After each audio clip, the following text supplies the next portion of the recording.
I hope you're doing well and I hope you've had a really awesome week.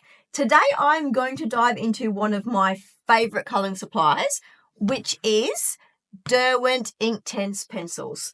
Now, I'm sure that most of you have heard or have already used these, but for those of you that haven't, I'll just quickly explain what they are and what they do. So these are very, very similar to watercolour pencils, but once these are activated and they dry, they are permanent, which means that you can layer upon layer without reactivating the first layer underneath. They also contain an ink-like pigment, so it's a lot more vibrant and punchy than you would usually get from a normal watercolour pencil. I've actually been using these little beauties for a while now, and I've discovered some really fun and exciting little tips and tricks to make it a little bit more exciting when playing with these in your colouring books. So on today's video, I'm going to share some of those ideas with you guys, and hopefully you learn a couple of new things. Okay, let's get to it. Firstly, before I get into the video, I do have to go through one really super boring thing, which is paper. You have to be super careful with what paper you use when using the Inktense. Because it is a water medium, you do want something that's a little bit thicker, not something that's super thin. If you use something too thin, what's going to happen is once you're putting more and more water on your paper, it is going to rip the paper or either go all a little bit bally. So when you're choosing what page or what book to use for your Inktense, make sure you choose something a little bit thicker. So just keep that in mind. Okay, now on to the fun stuff. My first tip is to experiment with different ways to activate your pencils. The first and most commonly used way to activate your Inktense is just with water. So I like to use these water pens. I seem to be able to control the water a lot better and enjoy using them better than an actual paintbrush when I am using the Inktense pencils. I will always start with the lighter colour, and the way I do it is I just do tiny little circles and I will move my way up into the darker colour. If you start with the darker colour first, it will get that darker colour blending into the lighter colour. So you can see how vibrant they are and how well the colours blend together. So that's just the normal activation with just water. You can also activate your Inktense using water-based or alcohol-based blender pens. I prefer to use a water-based just because if you're using alcohol-based, you do have to worry about it going through to the back page. And this is a double-sided book, so I don't want to have to worry about the bleed through.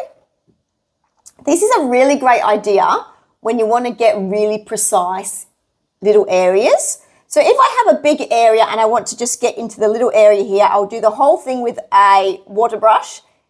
And then for the little details, I'll just come in at the end and use this. So we'll just do another little leaf here.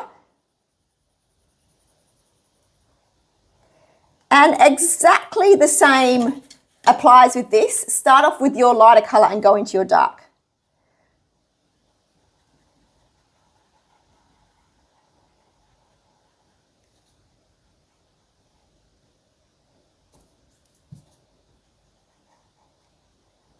It does seem, I do find that this dulls the colour slightly than using the paintbrush, but it is a really good idea when you're going into a really detailed small area.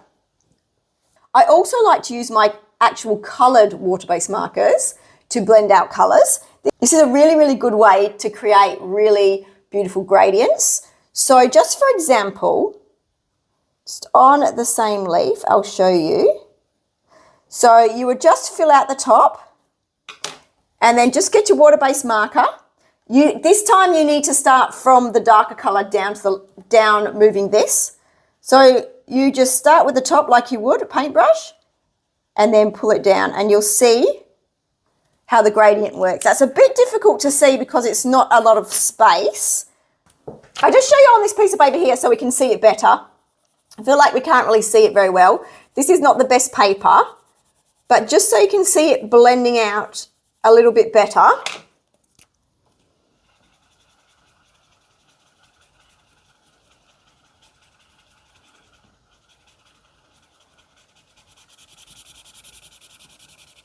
So you can see how it blends it out into a really nice gradient. Obviously, this isn't the best paper. You can see the difference with the paper quality that I'm using, but you could do this with all different colours. So you could have a purple blending down into a pink or something like that. It's just a really nice way to blend and add colour and mix your mediums together.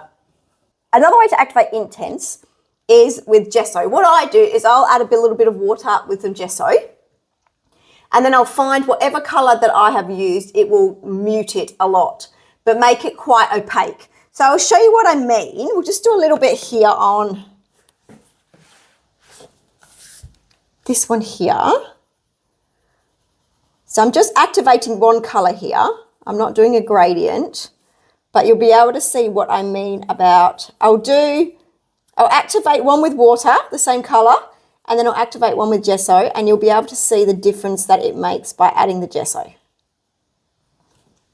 So just activating this one with water, this one up here. See the colour that it produces?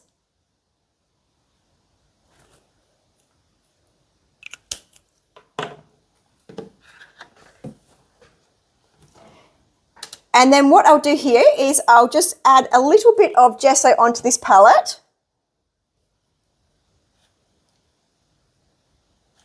I do use a paintbrush for this because I don't want to ruin my pens, whereas paintbrushes seem to be a lot easier to clean out. And then I'll just grab a little bit of water. Just add that into the gesso because you don't want it to be super thick. You want to be able to spread nicely. It's like a really watered down gesso that you want. Yeah, that's better.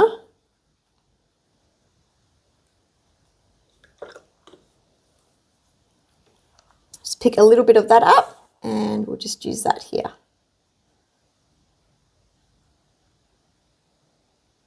So you can see how different the colour is. It's a little bit more muted and it's definitely more opaque as well. It covers up most of those lines. I'll bring it closer to the screen so you can see. So you can see here the gesso, and that's just the plain water. It just gives it a little bit of a different consistency. I also like doing this as well. This is my Kuretake drop of shimmer, which is just here. What it is, it's a plain ink and it has a shimmer going through it. So I'm just going to do it on this page here. So if I wanted to activate this, remembering that this is that paper that's not fantastic with the Inktense. So I would just dip my paintbrush in here and then work it exactly the same. But what will happen is that will give your overall picture a really nice shimmer and shine.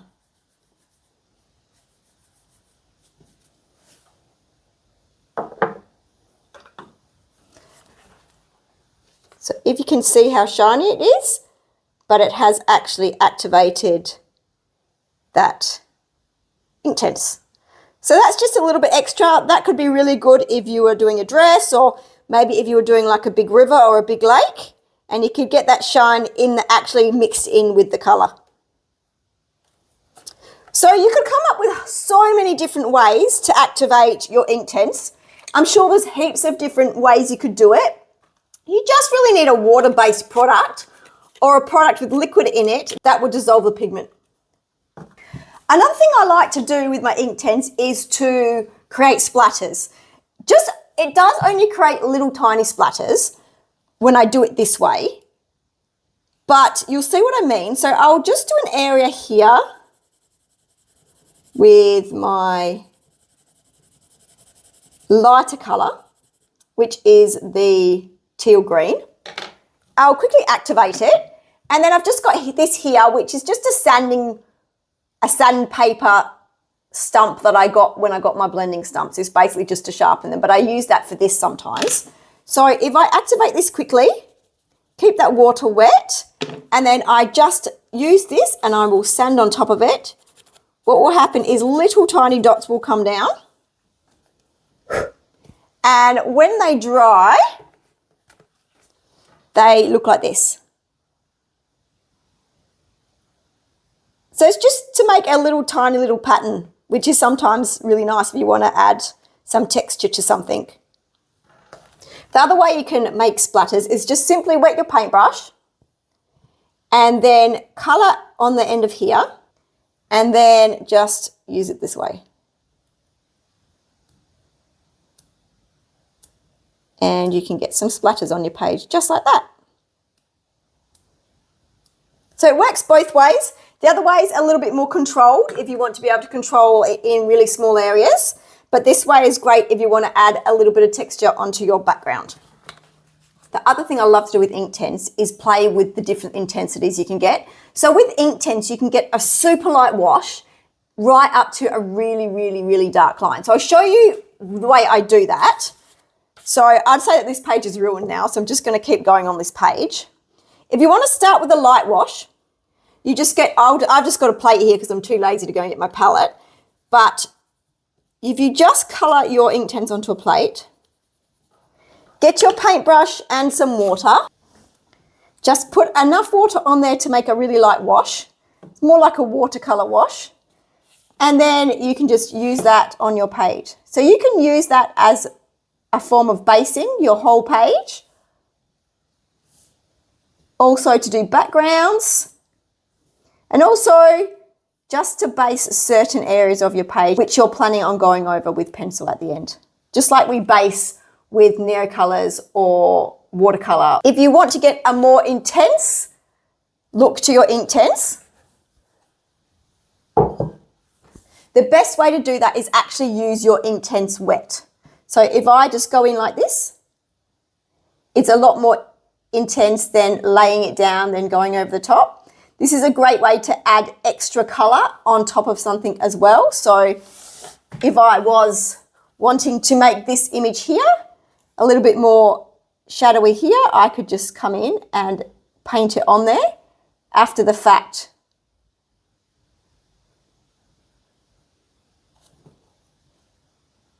Of the first layer. And you see how that first layer will not move. It's stuck on there. So another way to get an intense colour is to wet your pencil and actually use the pencil straight onto the paper. And this is a really, really good way to get a really, really intense colour. So you can see as I go and the water runs out, how much lighter it gets, but you get that really intense colour. This is really, really good for mark making. And another way you can do it is if you have the paper wet to start with, and then get your, I've got a dry pencil here, so get your dry pencil and then just go into it like this. You'll see the difference when it comes off the wet area onto the dry area. So there's lots of things that you can do with Inktense. They're amazing. I like how it's more of an ink medium than a watercolour medium. I think you can get more from it, and the colours are really, really, really vibrant. They're really fun to play around with. You can do heaps of different things. Another thing I love about Inktense is you can mix directly onto the page. So for example, if I had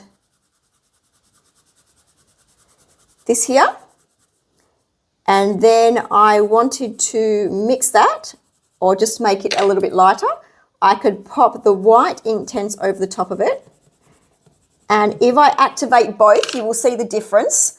So if I activate the plain one first, that's what colour you're going to see. And then if I activate the one with the white,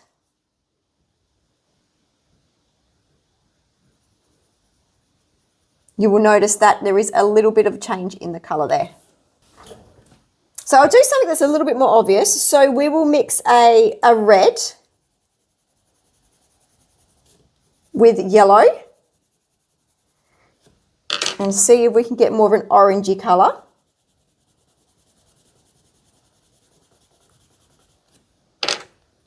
So starting off with the red first.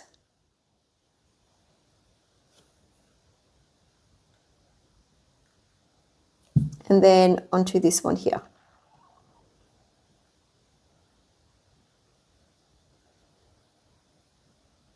So that just shows how you can actually mix colours on the page.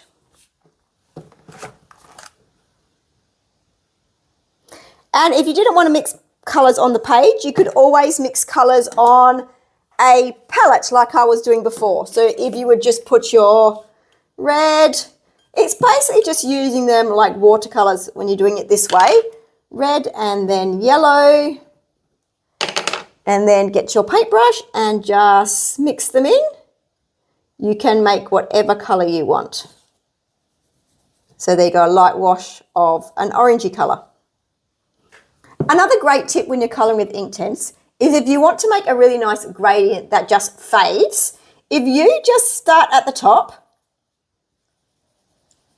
just doing this very roughly, but if you just start off the top of where you're working and get your water pen, and start from here and then just bring it down, what will happen is that will slowly lose its colour and go into a really nice gradient. So from dark to light, really nice and smooth. This is a bit rough up here. You can always go over it a little bit just to make sure it blends in. But when you're colouring in really big areas, that's a great idea for a really nice, smooth gradient from dark to light.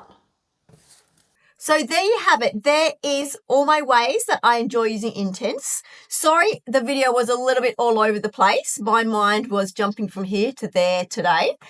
But I hope you did enjoy it, learn a couple of things. And if there's something there that you do that I didn't show, I would love for you to write in the comments and let me know what that is. I'm always interested in learning new techniques, and that's one of the reasons I make these types of videos, because I know that everyone else is the same as me. So if you did like this, I would love if you could give me a like and a subscribe, and until next time, happy colouring. Bye.